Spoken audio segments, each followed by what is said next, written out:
طب ما حدش حاسس ان في حاجه اتغيرت جواه وفعلا قدر يطيع الكلام بتاع ربنا ده؟ ايه، انا لما كلمت بابا بهيدي الاسبوع حسيت اني كتير كنت يعني كل مره كنت بتكلم معه بطريقه ناشفه.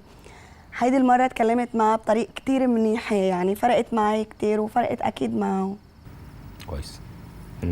مين كمان؟ انا يمكن صحيح ما عملتش باللي انا قلت عليه يعني، بس انا اتحطيت في موقف حسسني ان اتجاهي اتغير تماما من ناحيه الموضوع اللي كان ضاغطني. صباح الخير عليكم. صباح الخير. صباح الخير ايه؟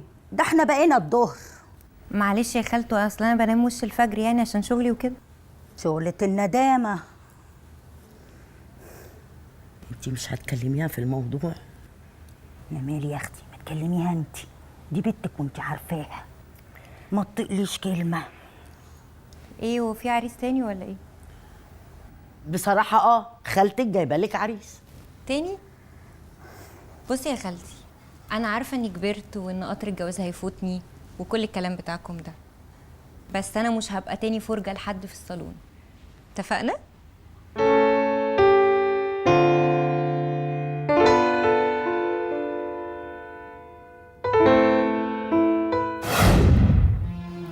حسيت ان فيا فعلا حاجه اتغيرت، مش انا جيهان اللي كانت بتستقبل الكلام بالطريقه دي وبترد بالاسلوب ده.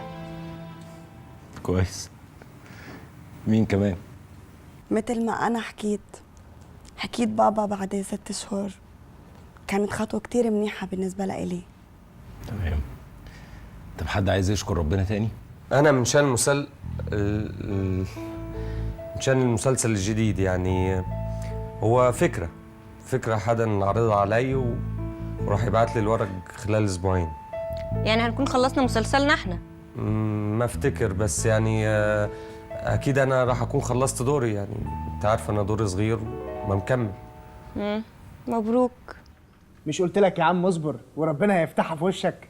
ألف مبروك يا عيسى، أنت ممثل شاطر جدا وهتبقى نجم وهتبقى تفتكر وتقول سامح قال لي. مبارك، بس لما تكبر ما تنسانا. حد يقدر ينساك انت يا ابو نواف؟ ده انت كلك فلوس، انما الدور والباب على واحد زي انا. عيب يا شادي، أنت عارفني. ما هو المصيبه اني عارفك. ليه بس كده يا شادي؟ ده عيسى مفيش زيه. شركه ايه بقى يا عيسى اللي عامله المسلسل؟ الشركة جديدة ما فاكر اسمها يعني. طب خلي بالك، عشان الشركات الجديدة دي بتلهيك في التصوير وما بتاخدش فلوسك، يعني خلي فلوسك على دفعات علشان صباعك ما يبقاش تحت ضرسه. إن شاء الله. وكمان يعني يبقى ابعت لي العقد بتاعك ارجعهولك، عشان يعني لو في حاجة مش مظبوطة، ده لو تحب. أكيد طبعا. طب حد عايز يشكر ربنا على اي حاجه حصلت له؟ الحمد لله، انا عايز اشكر ربنا. يعني البند ابتدى يشتغل وابتدى يجيله شغل، جالي كده كام تتر برنامج على كام مسلسل، يعني الحمد لله العمليه ابتدت تمشي والفلوس ابتدت تقل. مبارك، انت تستاهل كل خير تامر. حد تاني عايز يشكر ربنا؟ امس قابلت صديق قديم ما ريته من زمان سنين. تدرون، حين ما ريته ما عرفته، صار ضعفان وايد ووجهه اسود وايد. عرفت اني جاله فيروس سي. يا الله، صار ما هو قادر يتكلم. من شان هيك انا ابغى اشكر ربنا وايد وايد وايد من شان هالصحه والعافيه اللي اعطاني اياها. عندك حق، ده الواحد لما بيجيله حبة صداع ما بيبقاش طايق نفسه. طبعا. في حد تاني عايز يشارك؟ انا كمان حابه اشكر الله من اجل انه وقف لي ناس كتير منيحه ساعدوني ووقفوا جنبي. حابه اشكر جيهان اللي وقفت جنبي باصعب ايام بحياتي الفتره اللي فاتت. حابه كمان اشكر سامح لانه عن جد رجال منيح كتير قوي. يا سلام، وانا ماليش دور بقى ولا ايه؟ ما انا اللي جبته استاذ اسمه ده اوراني باين ولا درديري. انا بشكر الله من اجلكم كلكم شادي. لا اذا كان كده ماشي. طب حد عنده اي مشكله او اي حاجه ضغطاه الاسبوع ده؟ هو مش مشكله قوي يعني، بس انا خايف قوي على اختي هنا. مالها دي بنت زي القمر؟ هنا دلوقتي بقت في الجامعه وابتدت تبص حواليها وبقت تقلد صاحباتها في كل حاجه، في لبسهم وحتى في القعده على الكافيهات، ومصاريفها ابتدت تكتر. انا بصراحه شايف ان احنا مش حمل العيشه دي. انا خايف الحياه تاخدها وتضيع. لا لا، سيبها لي وانا هكلمها. الموضوع مش موضوع كلام، ما انا اتكلمت معاها. الموضوع اكبر من كده بكتير. حد عنده اي حاجه يقدر يساعد بيها شهاده يا جماعه؟ انا بس عاوز اقول له حاول ما تخسرهاش، يعني حافظ دايما على صداقتها معاك. بالبلدي كده اديها الامان علشان تفضل دايما بتحكي لك على كل حاجه، والحاجه اللي تضايقك ابلعها وعديها علشان ما تخافش منك، وتقدر انت دايما تبقى بتنصح. أنا حابة أقول لك إن هيدا شعور طبيعي جوات أي بنت نفسها تكون مثل أصحابها. غصب عنها سقف طموحاتها بيكبر، بتشوف مجتمع جديد، يعني أكيد غصب عنها هيك. بس برضو لازم تعرف أصحابها وتتعرف عليهم. ما هو ده اللي انا ناوي اعمله الاسبوع الجاي. ودي خطوه حلوه يا شادي، ولو احتجت مننا اي حاجه احنا هنا كلنا تحت امرك. في اي حد تاني محتاج اي حاجه او مضغوط من حاجه وعايز يحكي؟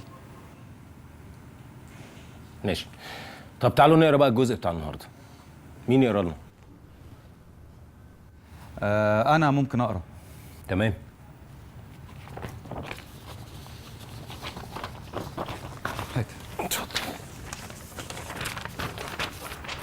اعطيني انا اعطيه. هات واحده كمان. اتفضل. كمان ورقه يا مجدي. لازم انت سليم. عشان اتابع معاكم. انت بتساعد. تمام. ابص معاك ابص فرق كبيره قوي. اقرا. جاي متاخر ومش عايز نقرا معاك. ماشي يلا.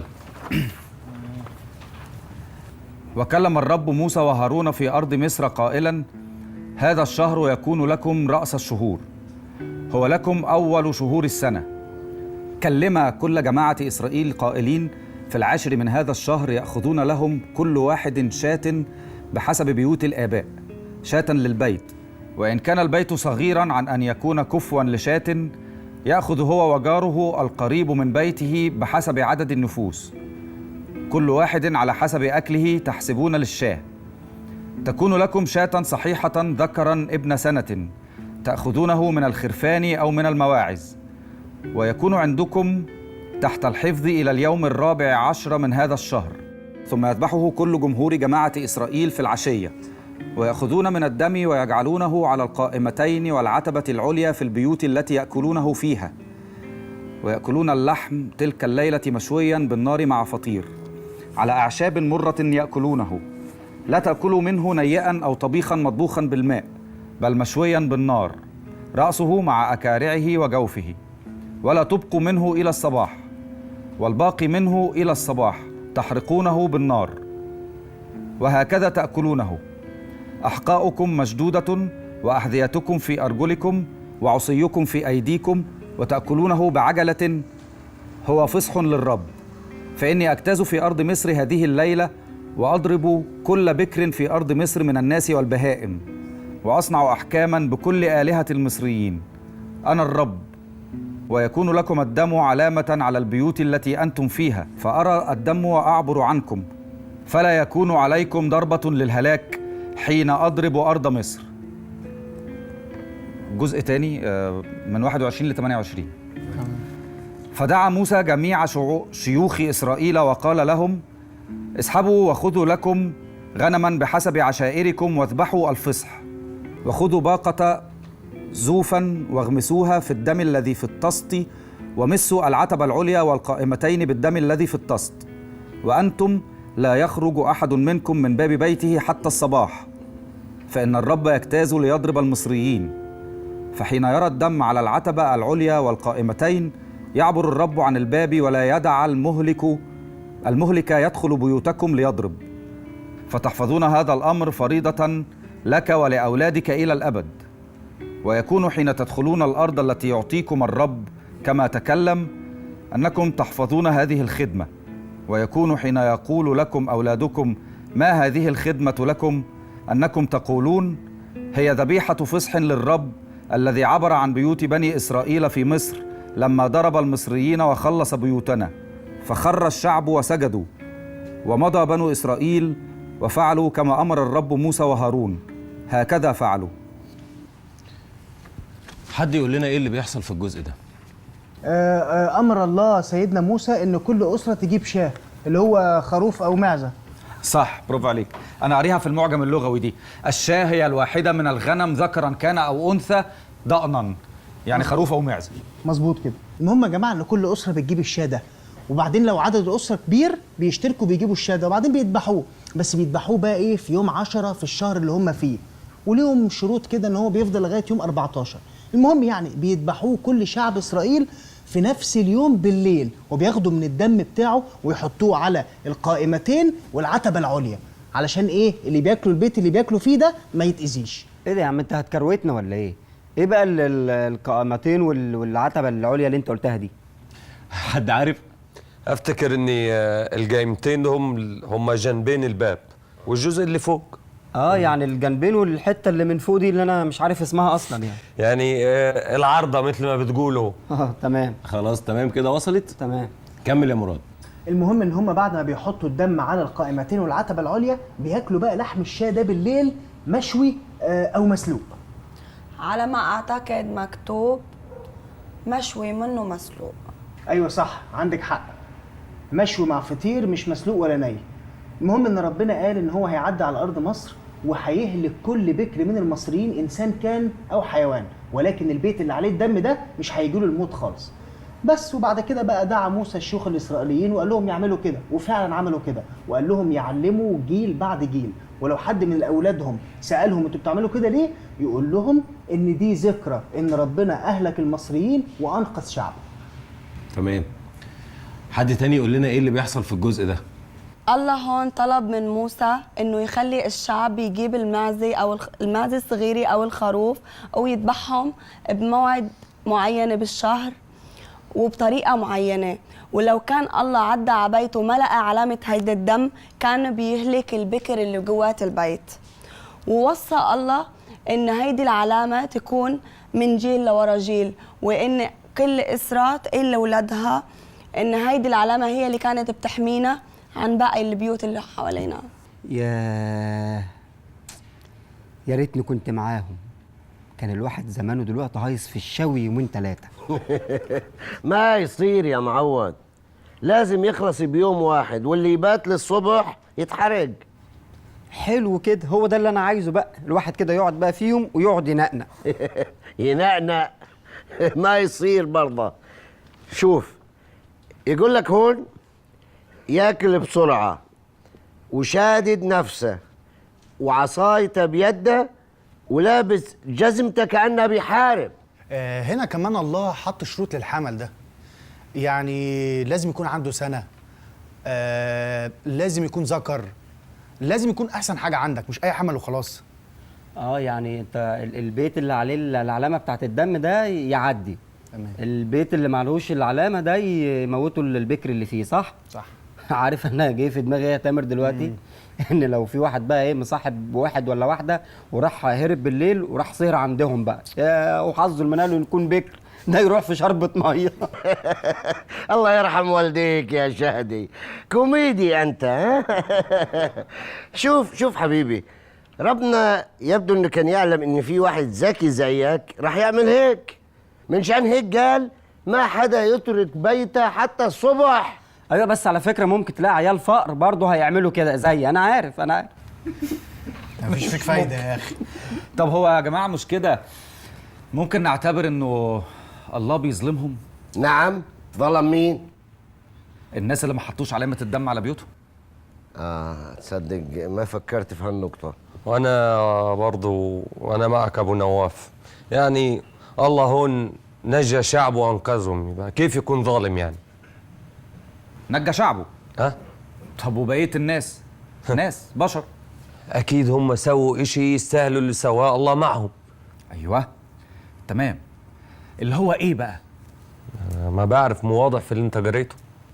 يا جماعه ما هو مكتوب اهو، واصنع احكاما بكل الهه المصريين، يعني في حكم الله بينفذه.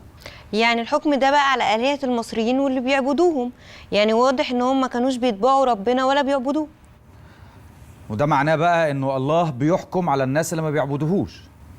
هنا واضحه يا سامح، الناس اللي بيعبدوا الله وحطوا علامه الدم على البيت بتاعهم من بره هم اللي نجيوا، والناس اللي بيعبدوا الالهه التانيه هم بقى اللي حطوا نفسهم تحت قضاء الله. أنا بتخيل إنسان قاعد ببيته وعبيته إشارة الدم، يجي صوت صراخ من البيت اللي قبله، موسيقى تصويرية، يعدي عليه ولا يحصل شيء.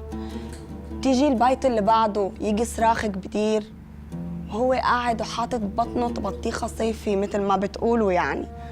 هو خلص أخذ نفسه وارتاح. تعرفي بقى ان انا كنت متأكد مع اني كنت شاكك. عارفين شعور حلو قوي لما يكون ربنا هو اللي بيحميك.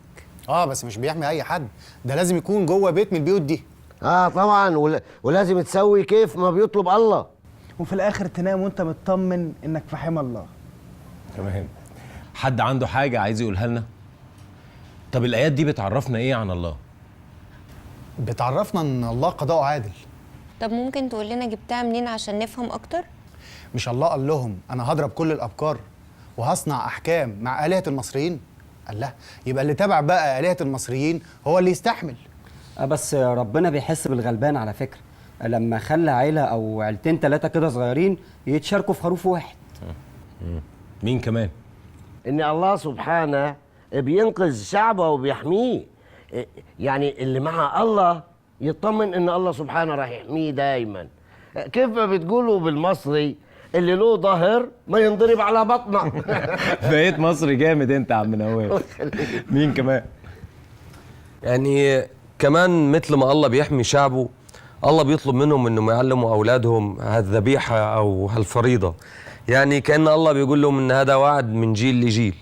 تحس كده ان في فريقين، نوعين من البشر، يا اما الناس اللي في حمى ربنا ودخلوا البيت وعملوا العلامه، يا اما الناس اللي في البيت اللي معلوش علامه. عارف هذا شادي؟ تحس كده ان الموضوع ده لو حصل اليومين دول هتلاقي في ناس من المبلطين دول التايهين بتوعنا لا راحوا في البيت ده ولا عملوا ده ولا عملوا حاجه خالص. ايه ده؟ يعني لا ده ولا ده؟ امال دول تبع مين دول؟ لا، ما دي ما فيهاش. ما هو انت يا جوه البيت وجوه الحمايه، يا اما بره البيت وبره الحمايه. طبعا نقطه مهمه جدا. حد تاني؟ إيه، إن الإنسان كمان عليه دور إنه يتحرك، يا يحط العلامة أو ما يحطها. ده بيرد على السؤال اللي احنا كنا بنتكلم فيه، هم عملوا ايه عشان ربنا يعاقبهم؟ في ناس اختارت انها تعيش تحت ظل الله وفي حمايته وتدي كل حياتها ليه، وفي ناس ما اختارتش كده، مش عايزه تعيش في حمايته، هم المسؤولين عن قرارهم. عندك حق يا جيجي. الله سبحانه ادانا الحق اننا نختار، اما نعيش معاه ونبقى في حمايته او ما نعيش معاه ونبقى خارج حمايته، بس كل واحد يتحمل مسؤوليه قراره. بالظبط. بس في هنا حاجة أهم، إنه الإنسان لازم يكون فاهم الفرائض والشعائر اللي بيمارسها. يعني أهو وحين يعني حين يقول لكم أولادكم ما هذه الخدمة أنكم تقولون هي ذبيحة فصح للرب. يعني اشرحوا لأولادكم إيه اللي بيحصل. مش هنمارس طقوس كده آلات من غير ما نفهم حاجة. للأسف معظمنا بيعمل كده، اللي حفظوا وخدوا من أهله بيمارسوا خلاص. ما كنتش متوقع ردود الفعل ومشاركتهم في المقطع بالصورة دي، وإنهم إزاي قدروا يفهموا مواضيع كبيرة زي حماية ربنا لشعبه. الأهم كمان إن الله مش هدفه إنه يعاقب الناس، لكن الناس هي اللي بتسيبه وبتتبع آلهة تانية، وفي النهاية لازم تتحمل نتيجة اختياراتها. عندك حق يا سامح، نقطة مهمة فعلا. طب لو الكلام اللي قريناه ده صحيح، ازاي يغير في اسلوبي وطريقة حياتي؟ أنا حاسة بإني محتاجة أتكل على الله أكتر من هيك. كنت دايما حاسة إني أنا لازم أحمي حالي بحالي وإني أقدر أعمل هالشغلة، لكن هيدي الأسبوع حسيت إن أنا لازم أتكل على الله. يعني الله هو اللي بعت لي سامح وهو اللي بعت لي جيهان، يعني بالأساس الله هو اللي بيعمل هيك. عشان هالشغلة أنا قررت إني أرجع بيتي بكير. عندك حق. مين كمان؟ مش عارف يا مجدي اعملها ازاي، بس انا حاسس ان انا لازم ابقى من الناس اللي دخلت جوه البيت اللي محمي من ربنا. مش عايز ابقى من الناس اللي بره، عايز ابقى بجد من شعب الله ده. كويس. يعني هتعمل ده ازاي؟ مش عارف. انا هعمل زي ما انت علمتني، هبحث في الكتاب وادور، يمكن اوصل لحاجه. يعني نقدر نقول انك هتبدا تدور على نصايح اكتر انك تكون من شعب الله ده. يعني على قد ما اقدر. كويس. مين كمان؟ انا يمكن عمري ما فكرت في حكايه ان حد يحميني دي، خصوصا يعني ان كان عندي قلق شويه من حكايه الناحيه الماديه، يعني كانت بتخليني اشتغل شغلانات مش راضي عنها قوي. بس النهارده بعد ما اتكلمنا حسيت ان الله ممكن يحميني حتى من الناحيه الماديه دي، وفعلا قررت اني خلاص في شغل مش هشتغله عشان انا بجد مش راضي عنه. طب يا ترى تعرف حد حاسس انه محتاج انه يسمع موضوع النهارده؟ حماتي بقى مرعوبه من كل حاجه وخايفه من كل حاجه، وطول النهار فاتحه الاخبار وعماله تلطم. عايز اقول لها ان ربنا هو اللي بيحمي ومش عارف. مين كمان؟ انا هحكي لامي لانها خايفه قوي على اختي هنا. يمكن لما تعرف ان ربنا بيحمي ولاده فكرها يتغير. انا هشارك مع حد يمكن زي ما قال شادي واخدني وعايز يتفسح بيا بره البيت اللي عليه علامه الدم، البيت اللي فيه الامان وفيه حمايه ربنا. انا يا جماعه مش قادر اتخيل ان ربنا هيحميني، بالعكس انا حاسس ان ممكن اكون انا اول واحد ربنا هيحاسبه. حد تاني؟ انا بكلم بابا كل اسبوع، بعتقد ان هيدي الاسبوع لازم احكي معه بهيدي الموضوع. وانا كمان هحكي لماما. كويس. طب تحبوا نتقابل الاسبوع الجاي؟ ياه، هو انت لسه فاكر السؤال ده؟ ما هو انا لازم اتاكد كل اسبوع. طبعا كلنا عايزين نكمل. طب كلنا عايزين طبعا. لا ده لو ما سالش السؤال ده يجرى له حاجه. اوكي، وانت من اهله. باي. انا مش عايز حاجه يا جيجي. باي باي باي. بكره بقى. قشطه. باي سمح. باي. باي يا جورج. باي تيمو. نسيت ابارك لك، مبروك على الشغل الجديد. ربنا يخليك يا جاب، ميرسي. ايه وحلوه شغلانه توزيع الاغاني دي؟ يعني بتجيب فلوس مش بطاله. بالنقطه ولا من غير؟ صدقني يا جيهان، دي ايام صعبه اساسا والواحد مش طايقها، بس ان شاء الله خلاص عدت.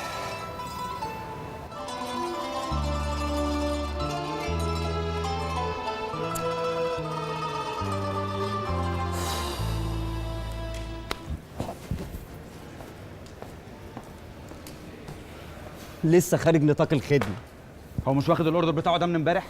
من الاسبوع اللي فات وانا بتابع معاه اليوم بيومه. امال ايه اللي حصل؟ الجايب حجته معايا. طبعا يا استاذه جيجي، الغايب حجته معاه، اكيد حجته معاه طبعا، وانتوا مقفلينها عليا. ولو قلت لك يوم زياده دلوقتي هتقولي لي مفيش فلوس، ولو سهرت الناس هتقولي لي بياخدوا يوم ونص والميزانيه ما تسمحش. اعمل ايه انا بقى؟ ما هو مش ممكن. الله، شغل يوم اعمله في 3-4 ساعات؟ لازم اعك. تعك ايه يا استاذ؟ يقطع لسان اللي يقول عليك كده. للاسف يا استاذ عطيه انا هعك. طبعا يا استاذ، هو في حد يعرف يعك زيك؟ اطلع بره يا عطيه، بره. ناقصك انا.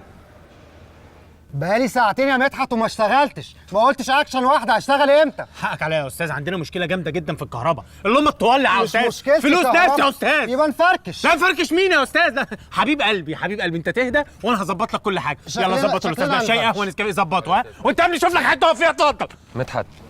ايوه عايز في ايه؟ انا لازم امشي. تمشي فين يا باشا؟ انت كده هتضرب لنا الاوردر. انا عندي اوردر من 2 ل8 ودلوقتي 10:30 واحنا ما صورنا شيء. معلش كان في مشكله في الكهرباء وخلاص حليناها، مش هنعطلك كتير. يا حبيبي انت عارف ان انا عندي اوردر تاني الساعه 9 كده، راح لخبط له من الدنيا. يا عيسى غصب عني، هعمل ايه يعني؟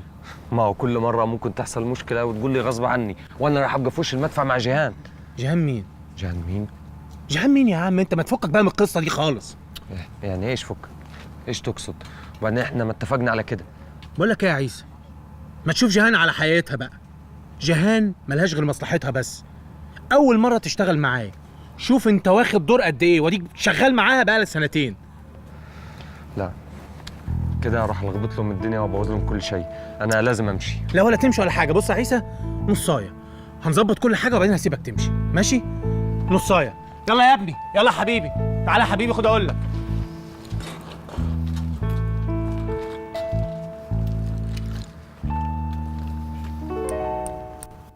ممكن تهدى؟ يا جيجي. طب حاول تعدل الجدول. عطيه والمساعدين قاعدين على الجداول اهو، كل شويه يقعدوا يعدلوها. الله ينور يا استاذ عطيه. الله ينور عليك يا حبيبي. بقول لك ايه يا استاذ، هو مفيش حل غير ان عطيه ده هو اللي يعدل الجداول؟ اصل لو عطيه هو اللي بيعدل الجداول مش هنشتغل في يومنا. الله يكون في عونه، الراجل هيشيل ايه ولا ايه؟ على رايك. كفايه عليه انه قادر يشيل شعره. ايوه صح، هزر يا شادي، ما هو وقته. انا مش عارفه في ايه. عيسى ايه اللي جراله؟ دي تالت مره يعملها الاسبوع ده.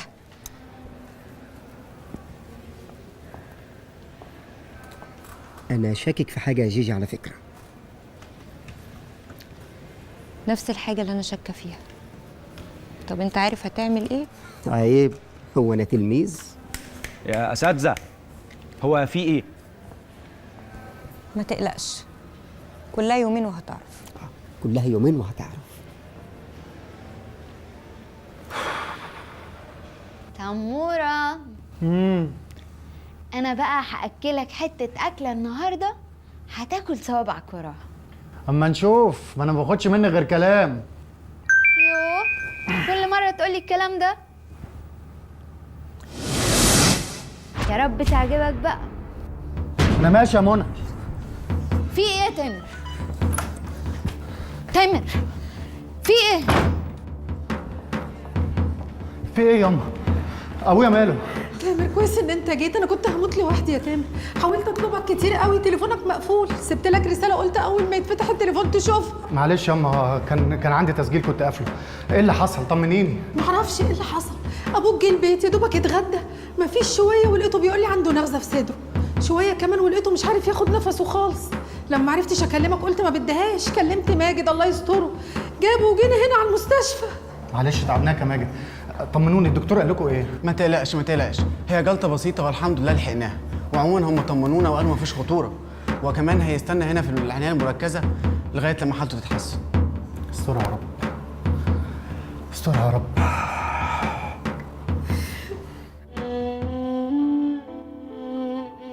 دلوقتي بتقول يا رب؟ افتكرته دلوقتي؟